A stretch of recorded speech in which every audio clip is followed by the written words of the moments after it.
કરવું છે, મારે આત્મહત્યા કરવું છે, મારે આત્મહત્યા કરવું છે, મારે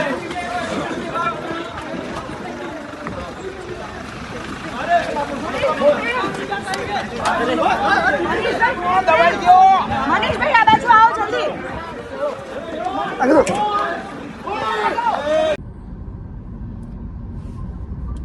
આપ સૌને જય સોમનાથ, જય રઘુનાથ, જય માતાજી.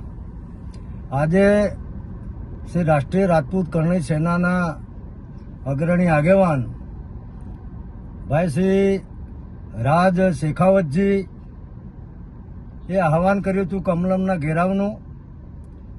લોકશાહીની અંદર દરેકને પોતાની વાત રાખવાનો અધિકાર છે. ક્ષત્રિય સમાજની લાગણી આહત થઈ એના ભાગરૂપે તમામ સંગઠનો સંસ્થાઓ પોતપોતાની રીતે કાર્યક્રમો આપી રહ્યા છે.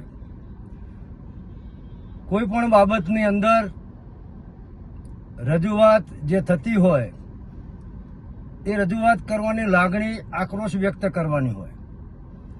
મેં આજે જોયું કે ગુજરાતની પોલીસ દ્વારા એમની અટકાયત કરવાના ભાગરૂપે જ્યારે એમને પોલીસના વાહનમાં બેસાડવામાં આવી રહ્યા હતા ત્યારે બાજુમાં ઉભેલા એક પોલીસ અધિકારી કર્મચારી દ્વારા એમની પાઘડી ઉછાળવામાં આવી, પાઘડી ઉતારી લેવામાં આવી.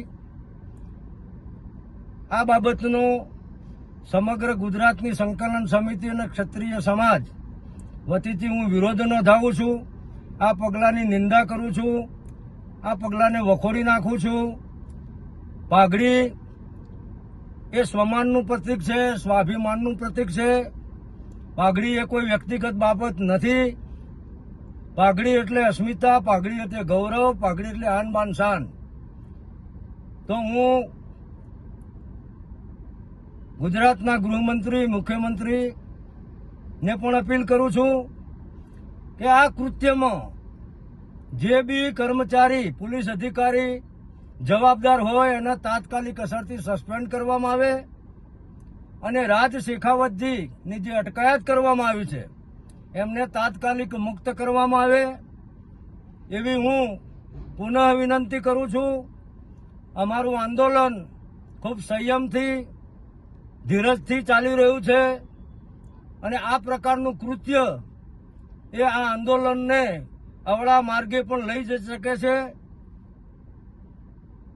પુનઃ સંકલન સમિતિના પ્રવક્તા તરીકે હું કરણસિંહ ચાવડા આ કૃત્યની નિંદા કરું છું અને સરકારને કહું છું કે આમાં જે વ્યક્તિ જવાબદાર હોય, અધિકારી, એને તાત્કાલિક સસ્પેન્ડ કરવામાં આવે અને રાજ શેખાવતને તાત્કાલિક પ્રભાવથી મુક્ત કરવામાં આવે.